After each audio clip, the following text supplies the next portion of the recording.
Before we get into the episode, I wanted to let you guys know about the Film and Music Conference. This is an event made specifically for filmmakers happening later this month on September 29th and 30th in the Fort Worth Art District down in Texas. Music Bed and Film Supply are putting together this conference that lets you be surrounded by the arts, be a part of a community, and learn from some of the best in the business, like Andy Baker, Ryan Booth, Pulse Films, Neighborhood Film, and more. There's going to be 8 keynotes, 3 breakouts where you're going to be able to learn hands-on, and 5 live concerts from Music Bed artists. If you're interested in going, they've hooked us up with a coupon code for you guys. Just go to filmandmusic.com and use the code FilmRiot to get $100 off of your pass, which that code is only good until September 15th. As always, no, I'm not making any money from this whatsoever. It just looks like a great conference that I think would be valuable for you guys, and hopefully I'll be able to attend too. For links on all of that, check the notes below. And now to me wearing a different shirt.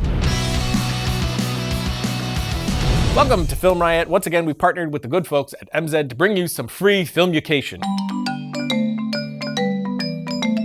If you don't know, MZ is a provider of excellent online education with amazing instructors like the one we're going to be hearing from today, Adam Epstein. He's the editor behind Documentary Now, the coming Killing Gunther film, and a ton of SNL shorts, including a bunch of my favorites like British Movie. So if you have not checked out MZ, definitely do that. Link in the notes below. But today we have a great talk from Adam about 6 rules to consider while editing. Ready?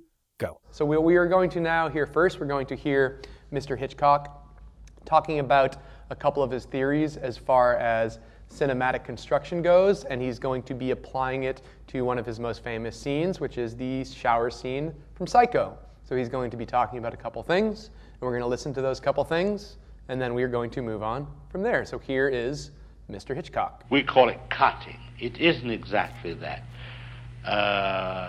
Cutting implies severing something. It really should be called assembly.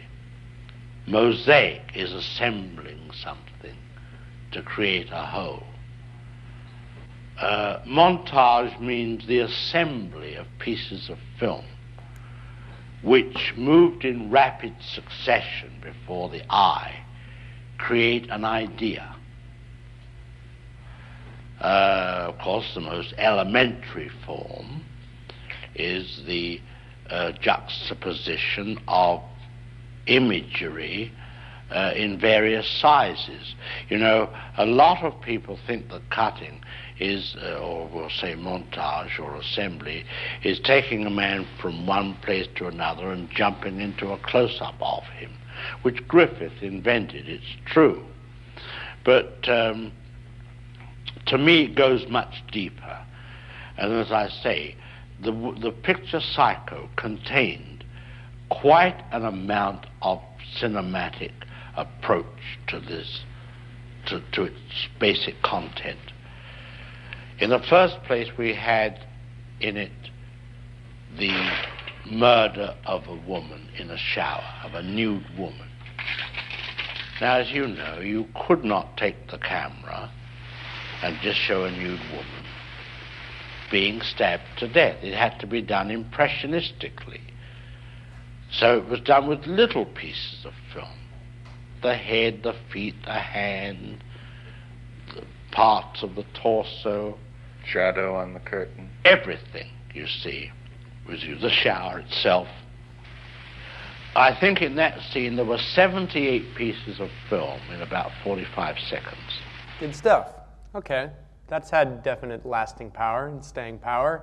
As Hitchcock said, there are about 78 shots in that sequence. How many times do we actually see a knife going into the young lady in the shower? 0 times, exactly. But we feel that, and it impacts us even harder, in my opinion, because I am a fan of what he is talking about here as far as impressionistic construction. Your brain pieces together the information in between that. And even though you're not seeing it, you can feel it and you can see it. And oftentimes, as we're going to be talking about throughout the night, the stuff that your brain pieces together is either scarier or funnier or stronger than the stuff that you see directly on screen. Don't get me wrong, I'm a big fan of like ultra-violent stuff, but I think it scratches a different thing. I think it is done in less of a cinematic, impressionistic way, and it's more gut reaction as opposed to your brain kind of filling in this information. Which leads us to this guy who we saw earlier. This dude, Walter Murch. He's done a couple things. Again, the Godfather trilogy, Apocalypse Now, The English Patient, The Rule of Six. Ooh, rules. Now within filmmaking, rules sometimes are kind of silly. And as we'll see, you definitely do not have to maintain all of these rules he mentions, but I think especially the top one is pretty much 100% true. Rule number 1, which I think is kind of the only rule, truthfully, the emotion. How will this cut affect the audience emotionally at this moment in the film? And like he says, it's not emotional in the sense that, will this make them sad or will this make them happy? This is more just think of this as the vibe, the tone. This is what the piece feels like. This is the overall feel of whatever you are working for. So if you are doing something that is supporting the emotion, then it's good, no matter what it is. If you're doing something that is detracting and taking you out of the vibe of what you're working on, that's bad. No matter how many rules you're breaking or keeping, it's basically, is it supporting the tone that we are going for? And if so, yes. And if it's not doing that, then no. Again, to me, this is kind of the only rule. All right, number 2, the story. Does the edit move the story forward in a meaningful way? People oftentimes confuse story and plot and think they are kind of the same thing. They're not. Story is more the big picture, what is this about? And plot is the kind of the details that fill in when you are telling that story. So the story is a boy grows up. It is a story about a boy growing up. And then the plot is a kid is born, and then he goes to school, and then he meets a girl, and then they get kidnapped by space dogs, and then they escape the space dogs, and then they come back, and then they have kids, and then everything is happy, right? And even though the space dog sequence was very expensive to shoot, it kind of takes away from the overall story and definitely probably takes away from the emotion, so we probably have to get rid of it. That's when people talk about killing your babies or killing your darlings, the things that you love from like an individual perspective and maybe are cool plot-wise but don't play into the story and then take away from the emotion. So you got to get rid of it. Number 3, the rhythm is the cut at a point that makes rhythmic sense. And again, this only should be in support of the first one, in my opinion. There's no such thing as like good or bad rhythm. There's only rhythm in the way that it should be for what you're trying to get across vibe-wise. If something needs to be smooth and seamless and you not see the cuts because that is the vibe of the piece, then that's the way to do it. But if you want a frenetic thing that kind of shakes you up and kind of makes you disoriented and is like quick and paced up and weird, like an MTV style editing, which is so silly that they still call it MTV style editing because that's from like the late 80s. MTV style editing now is basically just awful people talking to each other. But if you need the rhythm to be weird because it supports a weird emotion you're trying to get across, then that's the right rhythm, and so on and so forth. The next 3 are a little more on the technical side, a little less important per se, although I think the 4th one is pretty cool and knowing how it works is very important. Eye trace. This is basically the people who are watching your piece. What are they looking at in the frame? Where are they looking on the screen? Where is their attention focused?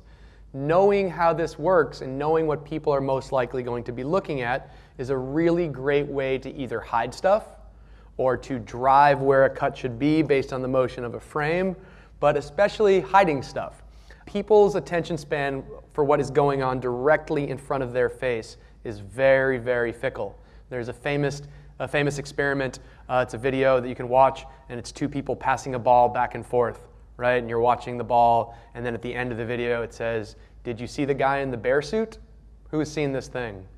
Pretty cool. If you haven't seen it, I just ruined it for you. I'm sorry.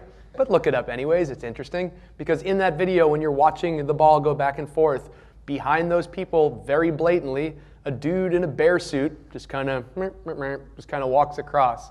And you really don't notice it the first time because you are a cat looking at that piece of string going back and forth.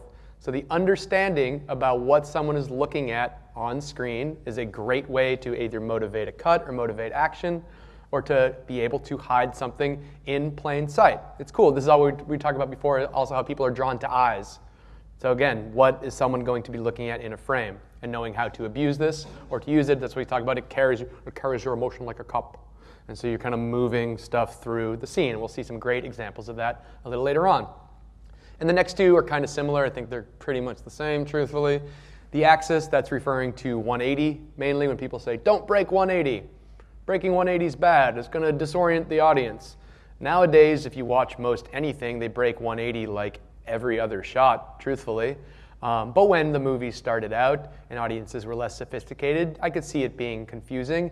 Also, the time people weren't sure that people would be able to take any cuts when they first started editing. They would have just a shot of something, and that's what a movie was. And then, like he said, which Griffith invented, it's true. We cut into a close-up, and people weren't sure, are we going to be able to figure out that this is still the same thing? But they did, and your mind fills it in. The same way that nowadays when we watch a movie and it's spinning around and jumping to every possible perspective, we can keep up. But that being said, sometimes when you do break 180 in a hard, motivated way, it can be done to support the emotion because it throws you off. But if it's done in a way that throws you off and it's not in support of the vibe you're going for, then it is a bad cut. But it is not innately a bad cut. 3D space is kind of similar. It's basically, are we establishing environment? Like we were talking with accordion style editing, we start in like a nice wide to see where everything is and then we can go in. Do we know where everything in a scene is, basically? And if you want that to be the case, great, do it. And if you don't want it to be the case because that supports the vibe of what you're doing, great, do that also. Just kind of be thinking about all these and how they're supporting, again, number one, the emotion, the vibe, what you're trying to get across. If you're a budding filmmaker, entrepreneur, or innovator, domain.com is a place to go when the next idea hits you. When you buy a domain name from domain.com, you're taking the first steps in creating an identity and vision for your brand or idea. And the world's top two premier and most recognized domain name extensions are .com and .net, which means those are the ones that are going to help you build your brand and expand your presence online the best. And of course, they're hooking you up with 25% off when you use the coupon code FilmRiot at domain.com's checkout. When you get domain names, web hosting, and email, just use that coupon code. And when you think domain names, think domain.com.